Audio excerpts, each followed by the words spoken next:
Did it work? Did it work? I don't know. Can you see me? Can you hear me? Um, Total crazy morning. Technical difficulties abound. We didn't have it last week, and by the way, I had to bump right on into the brewing to get the screen to come up. So bear with us as we're trying to work this out. We actually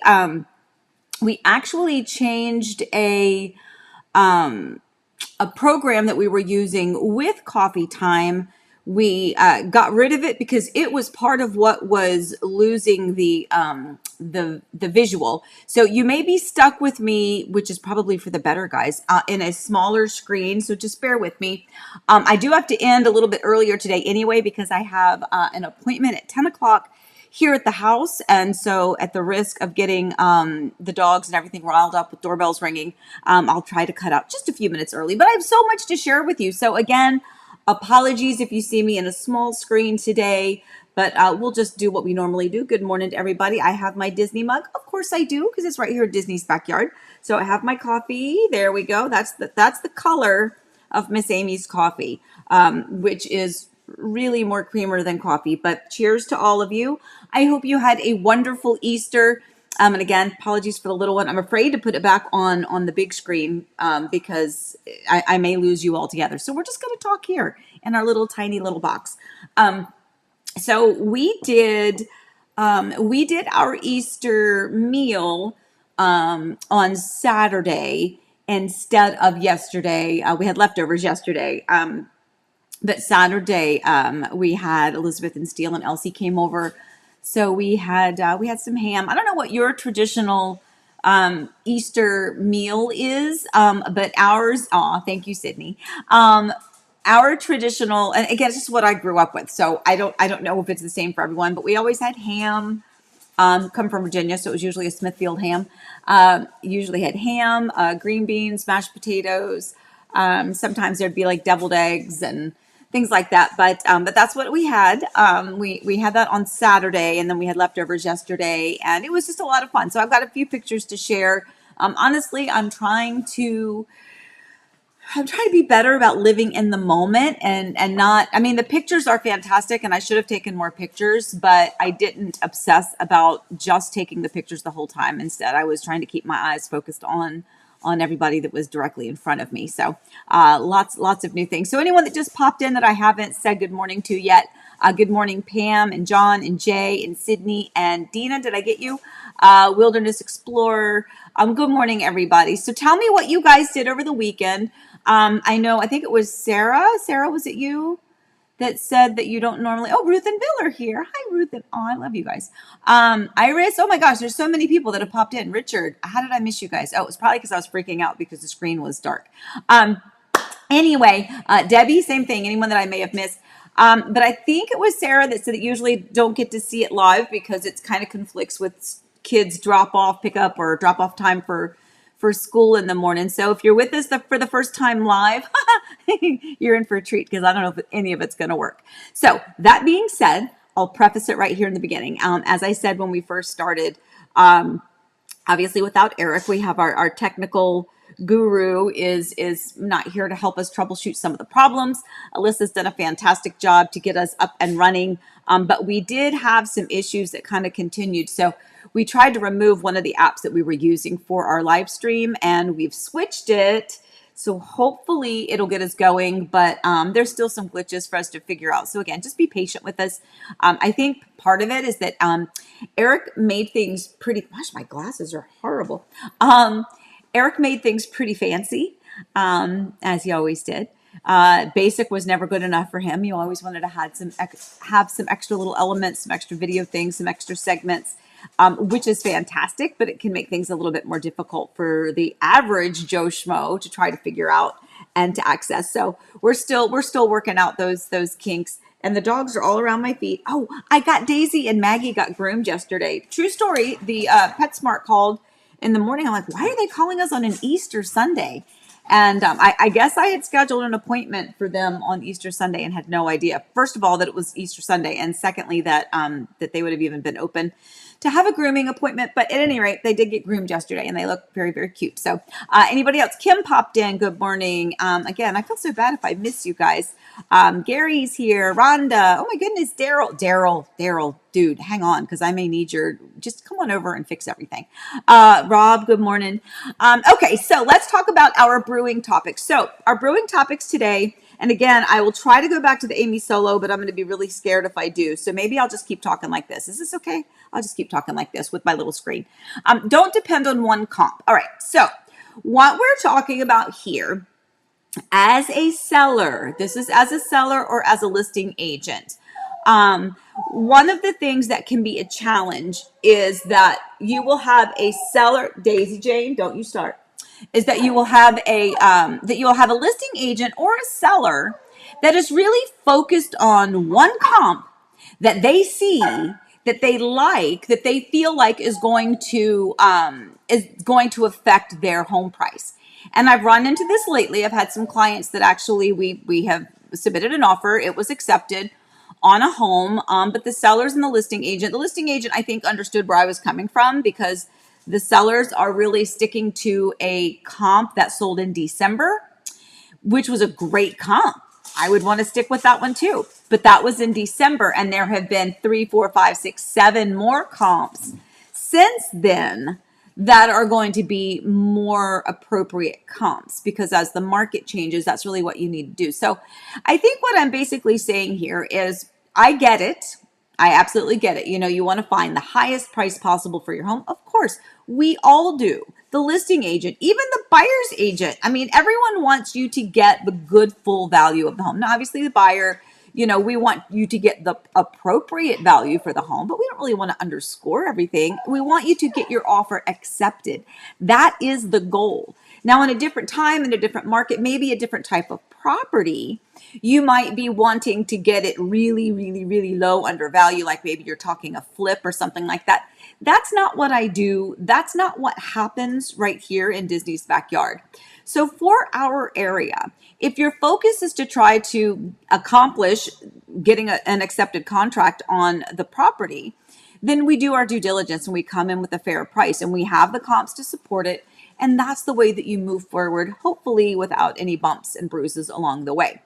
But it can be difficult if you are focused primarily on one comp that's months and months and months ago. If it's the most recent comp, okay? So if it is a very unique property, maybe you are in a unique area, or there's just something, you know, maybe you're a little bit more out in the country. If there really is only one comp that is good, and it happens to be 6 months ago, if that is the most recent and most relevant and most comparable comp, then that's okay. You use that one. But if you're in a community or an area where there are lots and lots of sales, homes that are the exact same floor plan as yours, or incredibly similar floor plans as yours that have sold since that other comp, you know, 6 months ago, that can be where things are a little bit more challenging. So as you're going through that, listen to your listing agent, and you know, you do feel for it, because I know that in some cases the listing agent knows, they understand, they get it. They you know, hopefully are professionals at what they do. So they understand that sometimes that can be a bit difficult, you know, to fight for a list price when there are other comps that kind of indicate otherwise. So anyway, just a little bit of a note there. So all right, let me put my glasses on so I can see what's going on over here. Oh, yeah, we did have, now Sydney, how did you know that Daryl had a birthday? Yes, Daryl had a birthday the other day, guys. So let's all say happy birthday to Daryl. Yay, it was Sarah. Guys, I'm so scared to touch any of these buttons right now, because I really am afraid if I touch something, the whole screen's going to go away. So I'm just going to keep on talking this way. All right, let's keep going. I just wanted to see who else was there. Oh, Rob, how are you doing? Rob, give us an update, please, on how you are doing, how you're feeling health-wise, if you would like to share. Oh my gosh, you guys are so fun. I wish I could just hang out over here in the chat section and just chat with you guys. Alas, I have to get to work. All right, the head scratcher. All right, Eric and I talked about this all the time. It does not matter how much data we have, how well your house is priced, the shape and the condition of your home, the location, all of that.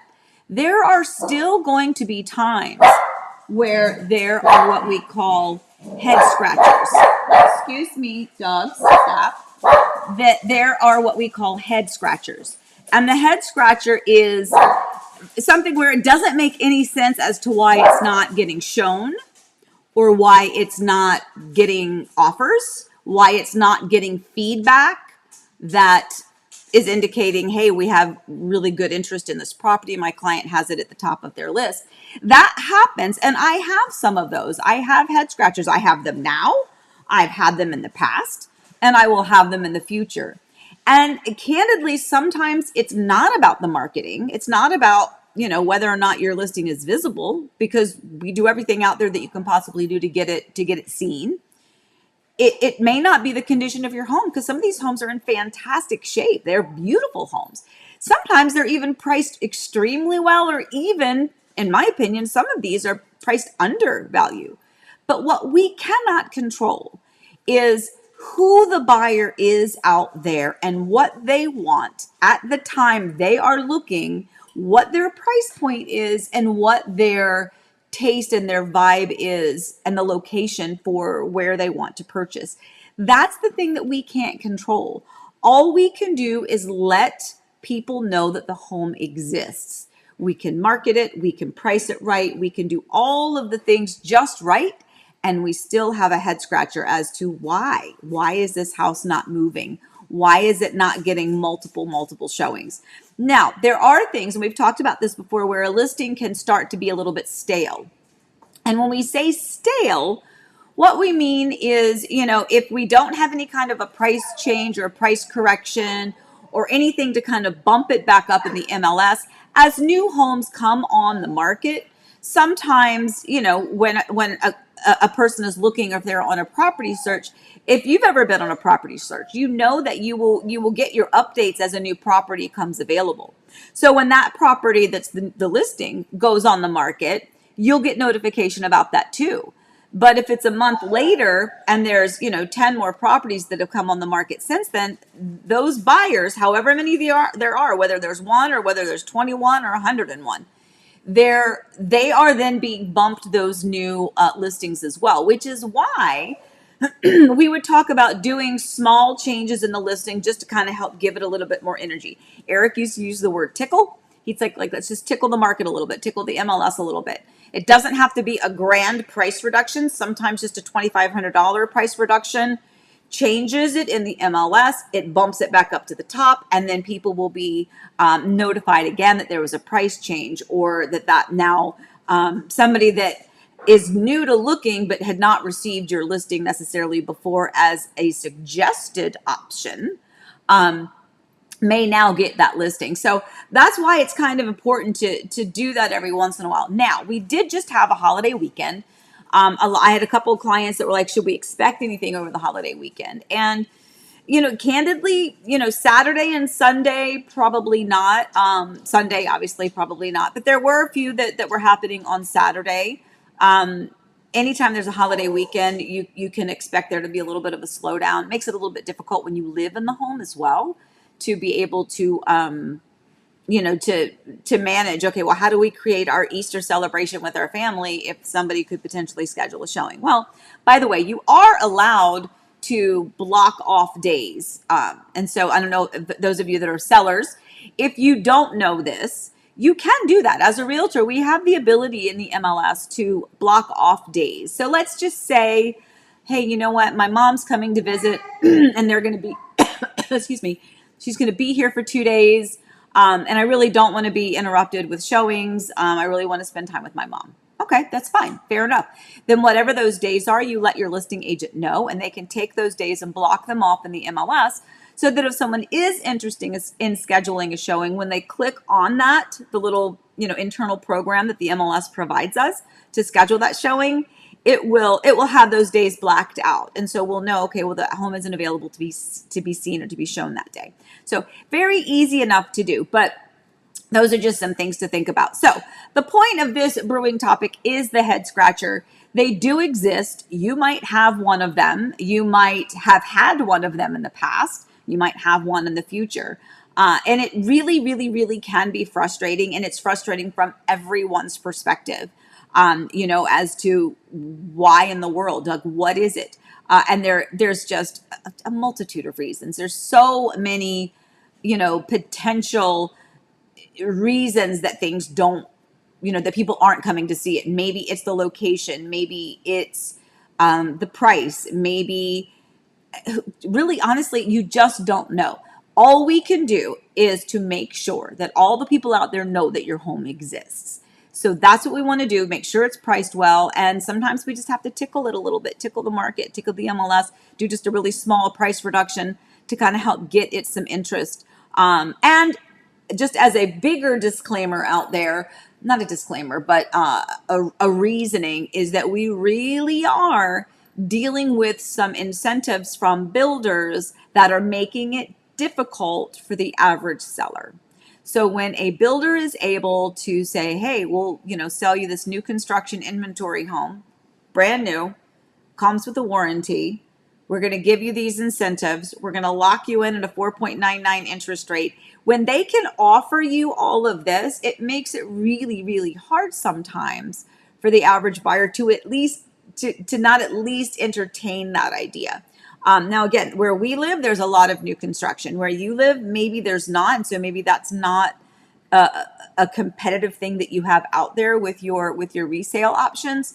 But here it is. And so that can contribute potentially to a head scratcher. And like I said, I have some. I've had some in the past. I have some now.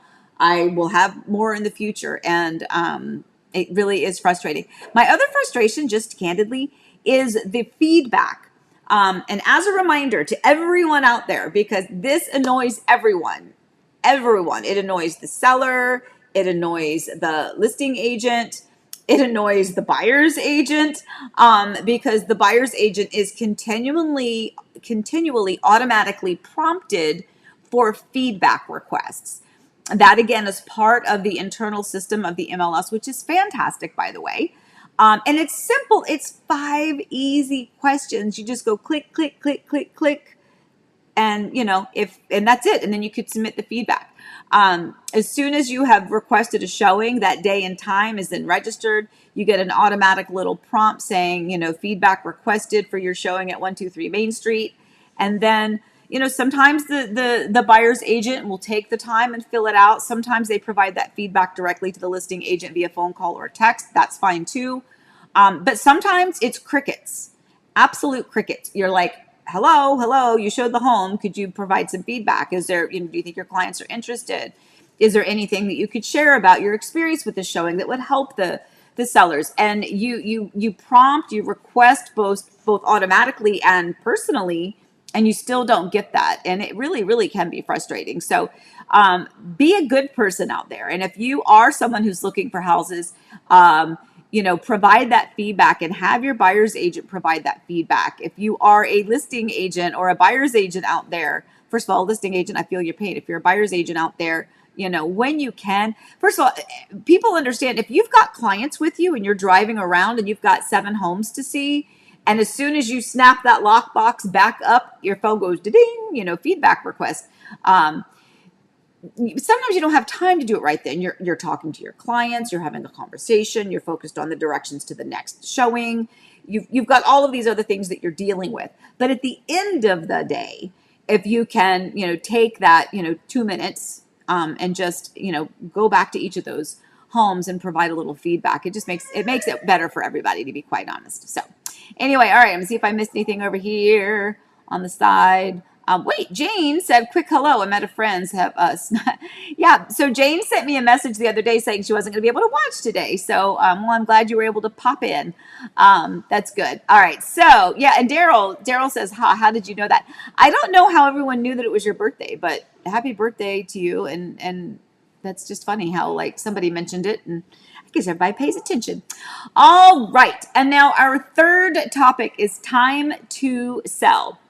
So this encompasses many things. This encompasses, when is the right time to sell? When is the right time for you to sell? When is the right time for the market in the market?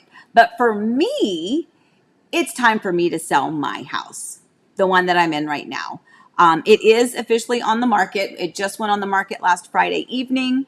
I don't know if that comes as a shock to many of you. Those of you that you are our family, you are our friends out there. I know you have followed along. You know everything that we're going through, everything with Eric's passing. And it's just, I'm not going to cry. It's just too much house, and it's too many unfulfilled potential memories that we were expecting to create in this home. And they always say, don't make big decisions when you're grieving, and I do get that 100%. But this is a decision that I won't change my mind on, as much as I would love for it to be different. So that being said, why don't all of you pitch in money and then you guys can just buy the house together? I'm just kidding. But it is on the market. We will have the video. We have a private video that we've been sending out to the people. We've had a few showings already. In fact, we have one that's scheduled for tomorrow morning. So Daryl, I might be reaching out to see what Jen's schedule is on Tuesday morning. I'll call you later. But yeah, so, it is on the market. And, it's kind of a bummer, but with one of the showings that we had on, oh gosh, I don't know what day it was that we had two showings in the same day. Friday, maybe? Yeah, it was Friday. I told the second family that was here, the truth is at this point, I don't feel like this is my house anymore. I just feel like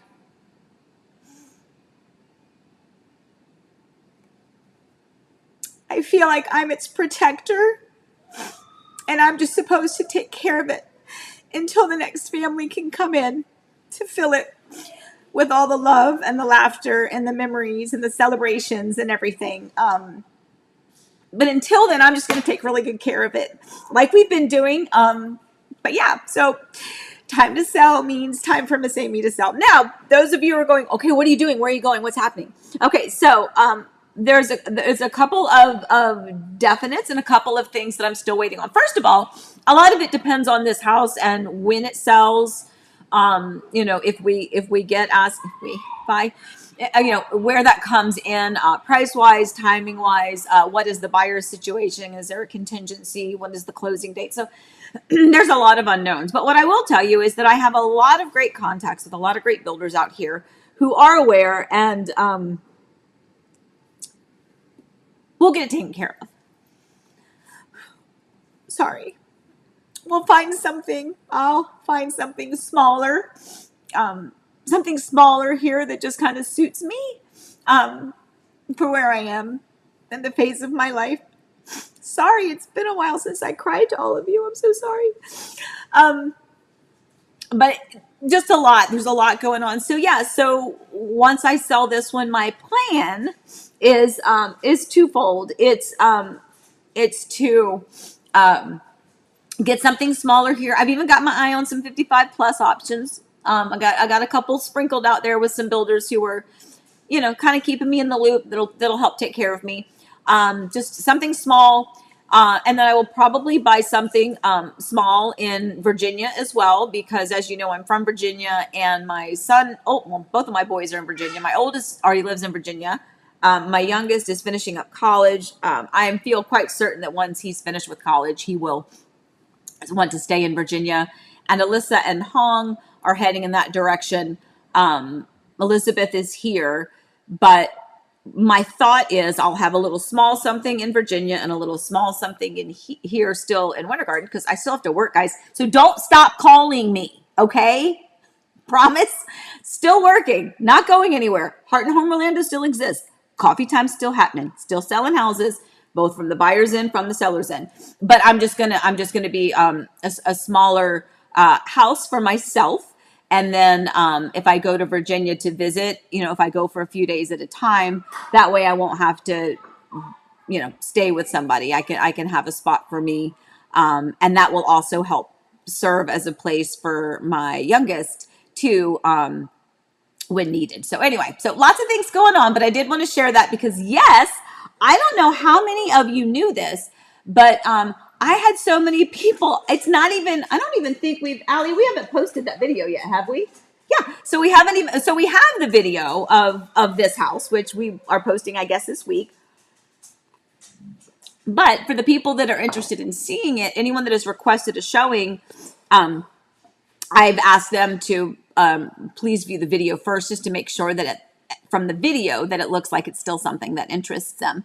And so we do have that video, but it was just a little private link. But Allie's going to post the full video tour this week, so that's kind of fun too, and it'll be a great little memento memory for me to kind of have of this house, which Eric and I just enjoyed building so much. I mean, what a fun journey it was to go to the design center in my gigantic binder and picking and choosing all of the design options and loving everything that we put into this house, and the pool and adding the pool and the, Eric's hot tub zone, my waterfall area, our, Sunset Rock and Foxtails little area that we put out there. It's just one of the little names we called it. And, the whole fireplace wall treatment. We did a lot of stuff to the house. Love the house. It will forever be a wonderful home. But like I said, I don't feel like it's mine anymore. It's I'm just going to protect it now until we find the next family. So that is that. Now I have to push another button because we're out of this. So I'm scared. So if I push a button and we go away, just know that I love you and I'll see you next week. But let me see. What do I want to push? I'm so scared. I'm so scared to push a button. I'm going to do word. Cross your fingers, everybody. If not, love you. Oh, now come on, Amy, tell me what's the word. Oh, it worked. Okay, yay. Okay, waived appraisals. Okay, what does this mean? So, first of all, an appraisal. Let's just discuss what an appraisal is. So an appraisal is when the bank your lender schedules a licensed appraiser to do evaluation financially of the property. And it's mostly important that's probably bad grammar, but it's primarily important because if they are loaning you, let's just say you're doing a loan and you're borrowing 95%, okay, of the loan amount. Let's say that's the type of loan structure that you have. The lender needs to make sure that the value of the property that they're loaning you money for is worth that amount of money, at least that amount of money. So that's why the lender has to do an appraisal to begin with. Now, if it's a cash buyer, the appraisal doesn't happen because you don't have a lender. Now, if you want to have an appraisal done, you can pay to have an appraisal done. The average person out there can find an appraisal company and have someone do an appraisal of a property if necessary. But a cash buyer there's not one that's required. Usually a cash buyer, they're pretty savvy with, their agent will do the comps to make sure that, again, the property is of good value. And that it is priced appropriately. So in that regard, a cash buyer doesn't need an appraisal. But now what we're talking about is a waived appraisal. So if you happen to be still maybe doing a loan, maybe you're still borrowing money from the bank because you're going to buy this home. But let's say you're going to put 50% down in cash. Okay, let's say you've sold your existing home, right? Let's say you lived in Montana. All right, you sold your existing home and you have $300,000 that you're going to put down on your $600,000 home that you're purchasing. So you're putting 50% down. So the bank, your lender, is likely going to waive that appraisal and say, hey, we're good. You're only borrowing $300,000. We know that home is worth at least twice that, so we don't need to do an appraisal. That's what it means. Now, even in those scenarios, you can still request an appraisal be done, and we'll still have to pay for it. And you can still do an appraisal contingency. And true story, the reason this subject is coming up is because this is what my clients are doing. Back to our first brewing topic where we talked about don't use one comp as your determination for your pricing on your listing. That's kind of the scenario that we have here. So we have the home that is priced too high. My clients, they did not accept our original offer. We came up a little bit. We came to terms and agreement with it, but we still added the appraisal contingency. But they're putting a lot of money down on the home. And so the bank's like, we don't need to do the appraisal. But my clients are like, yeah, but we still don't want to overpay for the home. So we still want to do the appraisal, and we still included an appraisal contingency in with our offer. And the sellers agreed to that. So we'll see how that goes. The appraisal was done, I believe, Wednesday of this week. And by the way, sometimes people are like, the appraisal was done. How come we don't have the numbers? Guys, it's not like you spit it out immediately. There's a lot of work that is done sometimes on these.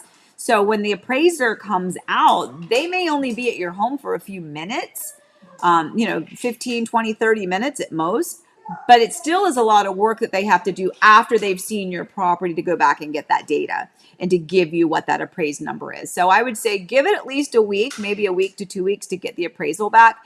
Even if it's being done by the lender for a property, still give it at least a week or so. And it is good. That information is the appraisal is going to go back to the lender and to the buyer, and then eventually to the buyer's agent, and then eventually to the listing agent. If there is a problem, then everyone is going to know pretty quickly. If there's not a problem, I always tell people, like, if it happens to be, if it's my listing and I haven't heard anything from the buyer's agent referencing the appraisal, that's good. I'm like, no news is good news, because if there's a problem, they would have let us know. Because remember, that's an issue, right? If the home does not appraise, then we need to, unless the offer was structured a certain way to navigate that scenario, then and I also don't want to push the issue. I don't want to keep asking. I don't want to keep asking because we're gonna let that ride. We're gonna let them figure it out, and they'll eventually let us know. So anyway, waived appraisals. You can waive it if you're a cash buyer because you just don't need it. So it's not really waived. You just don't have one.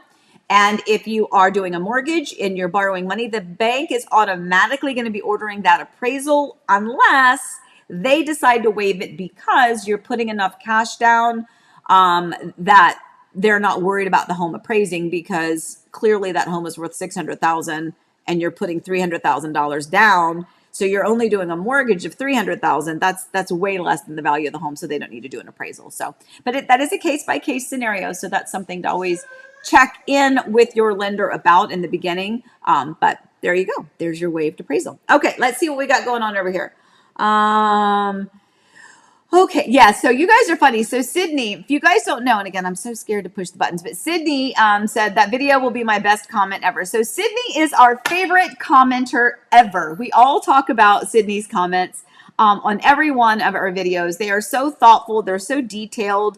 And you really can feel Sydney like watching the video, like you feel like you're watching it in real time with her, because she will comment as that. Yes, I agree. That was a good spot in the kitchen. Oh my gosh, that was a lovely little recessed area over there. I can imagine my bookshelf going there. So she really does comment in real time. So Sydney says, meaning that my house tour video will be the best comment ever. And Kim says, can't wait to read it. You guys are funny. Okay. So Kim, I'm going to go to a question here. Again, I'm so afraid to touch anything. So Kim says, any question or any tips on preventing sand cranes from poking holes in your brand new screen lanai? No, I've actually never heard of that. So we do know, Kim, I do know, and for everyone out there, that sand cranes are very brave. They're everywhere, right? They walk right up onto your front porch. They'll walk right through your yard.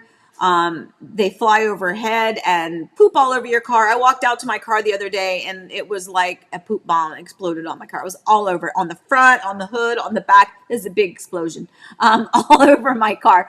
But I haven't heard of them poking holes.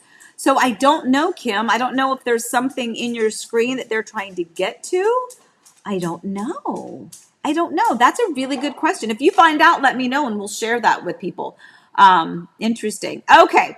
All right. What else do I have here? I did that. I'm going to do what I'm watching. So scared. I'm so scared of pushing buttons.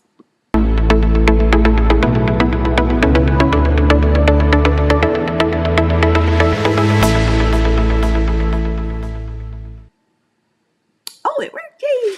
Okay. so I'm watching Ransom Canyon. I actually, I think I've only got one episode left. This has been my holiday weekend binge, doing about 3 or 4 episodes, and I think there's only 10 total. This is very Yellowstone-esque, and it was funny. I was talking to Alyssa, who's the writer in our family, by the way. Still, that book, we're just so excited. Can't wait for us to share Kingfisher with you. But I was asking her, I was like, what is the, like, when you have a successful book, does that start a whole genre? Like everyone wants to write more books about that same thing. Same thing with Netflix series or just series in general. It doesn't have to be Netflix. Like Yellowstone was such a massive thing. Or Walking Dead, something that is just so iconic and so massive. Then all of these other ones that kind of come up that kind of have the same underlying theme. Well, anyway, Ransom Canyon is one of those. Love it very much. It's a good one. It's so funny. I can't remember this actor's name. I'm so bad with actors' names. I really am. But I do remember he was in a movie that I thought was the cutest movie a gazillion years ago called Win a Date with Tad Hamilton. I think that was him. Anyway, but so it's a good one. So if you're looking for a little quick, 10 episode, I don't know if there's going to be a second season because I haven't seen how it ends yet. So we'll see. But anyway, so that's a good one. So if you've got series, please let me know because I'm kind of exhausted with all of them. I look at them, I'm like, I think I've seen that. And then I'll get like, Josh Duhamel. Thank you, Sydney.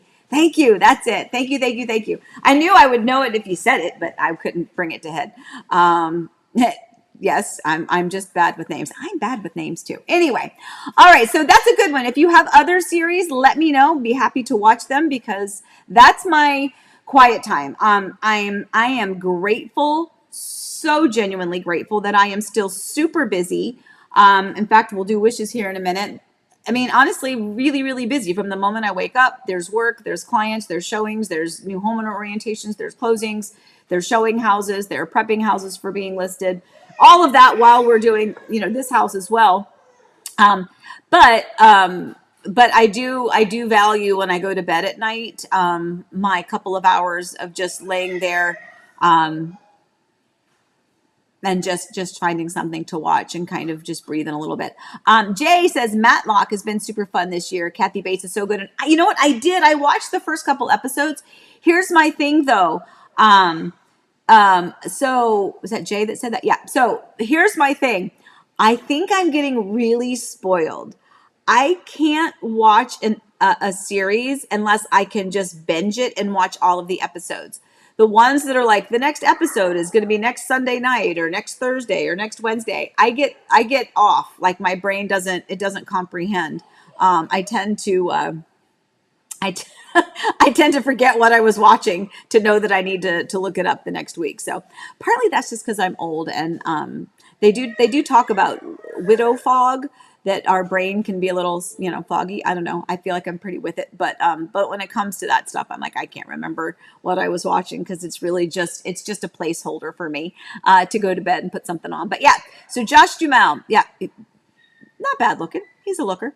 And somebody just said, so 56 Drive, my brother-in-law met Josh in person. He does have a picture of him at a store in Minnesota. Wow. Let's see. Somebody else just said something. And Josh has the cutest son ever. Okay, well, I'll have to look all this up. I haven't done it yet. All I did was go, well, it looks like a good series, so I'll watch it. All right, let me see if I can go to wishes. And again, if I push a button and we go away, I love you, but I'm going to push it. Cross your fingers. Nope, doesn't work. Okay, so we'll skip that one. So wishes, I'll tell you who we have. We have Matt is closing this week.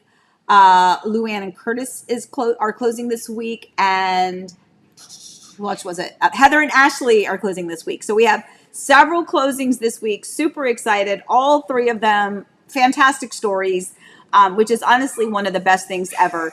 Is just seeing people get to these finish lines. So on that note, Jay says they just aired the final seasons. They're all out now, and I'm guessing we'll talk about Matlock, which means good. I'll go back and I'll go back and watch that because yeah, I definitely enjoyed the first couple of episodes. Okay, And Sydney's like, well, congratulations to all the families. So yeah, so there's just a lot going on. I don't know, did I do the critter last week? Oh, well, I wasn't here last week. Did I do critter the week before? I'm gonna push it because this little critter, if I did it already, it's worth doing again because it's very interesting. Look at this. Did we do the crab spider before?